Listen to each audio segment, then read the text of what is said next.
దేశంలో స్వార్థపూరిత ప్రతిపక్షం ఉందన్నారు బీజేపీ అధికార ప్రతినిధి మాజీ ఎంపీ సయ్యద్ జఫర్ ఇస్లాం. రాజకీయ లబ్ధి కోసం ధర్మాన్ని కూడా వాడుకునేందుకు వెనకాడడం లేదన్నారు. భారత్ పేరు అంటే విపక్షాలకు ఎందుకు ఇష్టం లేదని ప్రశ్నించారు. బీఆర్ఎస్, మజ్లిస్ పార్టీలు కాంగ్రెస్ కూటమికి స్లీపర్ సెల్స్ లో తయారయ్యాయంటున్న సయ్యద్ జఫర్ ఇస్లాంతో మా political bureau chief Srinivas face to face. దేశంలో భారత్ పేరు మార్పు పైన వివాదం జరగడంతో పాటు ఉదయనిధి స్టాలిన్ తమిళనాడు ముఖ్యమంత్రి తనయుడు చేసిన వ్యాఖ్యలు దుమారం రేపుతున్నాయి. ఇదే అంశంపై మనతో మాట్లాడేందుకు జాతీయ అధికార ప్రతినిధి మాజీ ఎంపీ సయ్యద్ జాఫర్ ఇస్లాం మనతో ఉన్నారు. వారిని అడిగి తెలుసుకుందాం. बोलिए सर, ये उदयनिधि स्टालिन का ये कमेंट के ऊपर आप इतना क्यों सीरियस हो रहे, पार्टी क्यों सीरियस लेना है? देखिए,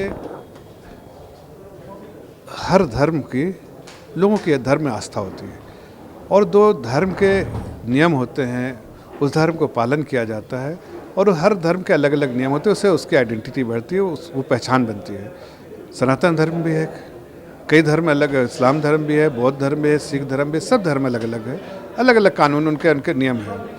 किसी भी धर्म में ऐसा नहीं है कि एक दूसरे धर्म को ख़त्म करना चाहिए, मिटा देना चाहिए। लेकिन उदयनिधि स्टालिन ने सनातन, उनकी माँ का नाम है दुर्गा, उनके घर में मंदिर है, कहीं ना कहीं सनातनी धर्म में उनके विश्वास से भी आस्था भी है। लेकिन उन्होंने सनातन धर्म के बारे में जो बातें कही है, गाली गलौज की है। पहले तो प्रधानमंत्री जी को गाली देते थे और वोट बढ़ता है, जनता को गाली दिया और वोट बढ़ गया, अब वो कुछ नहीं मिला तो धर्म को गाली देने लगे और वो सनातन धर्म को डेंगू, मलेरिया और मानने वालों को के लिए जेनोसाइड करेंगे, ऐसी बात कर, ऐसी मानसिकता, घटिया मानसिकता है उनकी। इसलिए हम पूरे देश में इसको प्रोटेस्ट करेंगे। या MIM एंड BRS पार्टी को sleeper cells as a word use करें, इसका मतलब क्या है? देखिए, स्लीपर सेल जब मैं कह रहा हूँ तो कोई भी बड़ा ऑर्गेनाइजेशन, उसके जो लोग जो बाहर छुपे होके उनके लिए एजेंडे को में काम करते हैं, उनको स्लीपर ही सेल कहते हैं। तो ये घमंडिया गठबंधन जो है वो खुल के सनातन धर्म को ख़त्म करने की बात करता हो, उसके स्लीपर सेल ये हैं जो उनके साथ हैं, लेकिन ये खुल के नहीं आते, पीछे से उनके साथ खड़े रहते हैं और उनके एजेंडे में काम करते हैं। इसका सिर्फ कॉमन जो उनका एक दूसरे को जो अलाइनमेंट है, उसके बीच में जो लूटपाट, देश प्रदेश को लूटपाट करना, और उसमें कहीं ना कहीं BRS के साथ MIM है, स्टालिन के साथ कांग्रेस है वहाँ पर, और हर जगह पर आप देखिए सारे जो है कहीं ना कहीं अलाइनमेंट के साथ वो बढ़ते हैं और प्रदेश को लूटते हैं। इसमें देश में G20 एक प्रतिष्ठापक एक सदस्य हो रहा, इसी टाइम में ऐसे कंट्रोवर्शियल आ रहे हैं, ये कुछ इफेक्ट हो सकते क्या G20 सेमिनार को? नहीं, देखिए, G20 एक जो शिखर सम्मेलन है वो पूरे देश को गौरवान्वित करता है। पूरी दुनिया की निगाहें आज हिंदुस्तान पे लगी हैं, पूरी दुनिया के टॉप लीडर्स आज हिंदुस्तान में आपकी धरती पे हैं। यहाँ से जो फैसले होंगे वो मानवता के लिए बड़े फैसले होंगे।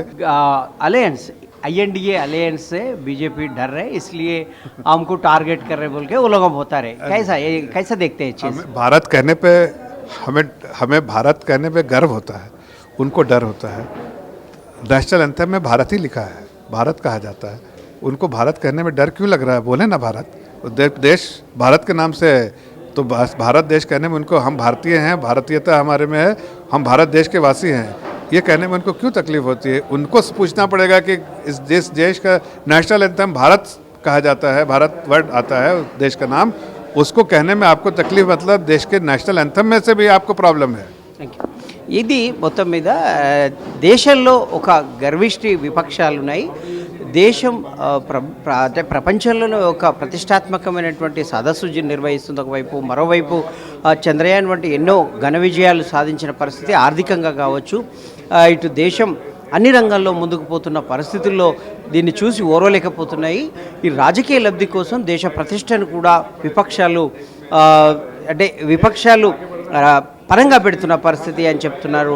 అదేవిధంగా ఆ కాంగ్రెస్కు INDA విపక్షానికి ఇక్కడున్న MIM అండ్ BRS పార్టీలు ఒక స్లీపర్ సెల్స్గా పనిచేస్తున్నాయని కూడా ఆరోపిస్తున్న పరిస్థితి. కెమెరా పర్సన్ కుశల్ కుమార్తో శ్రీనివాస్, సిటీ విజన్, హైదరాబాద్.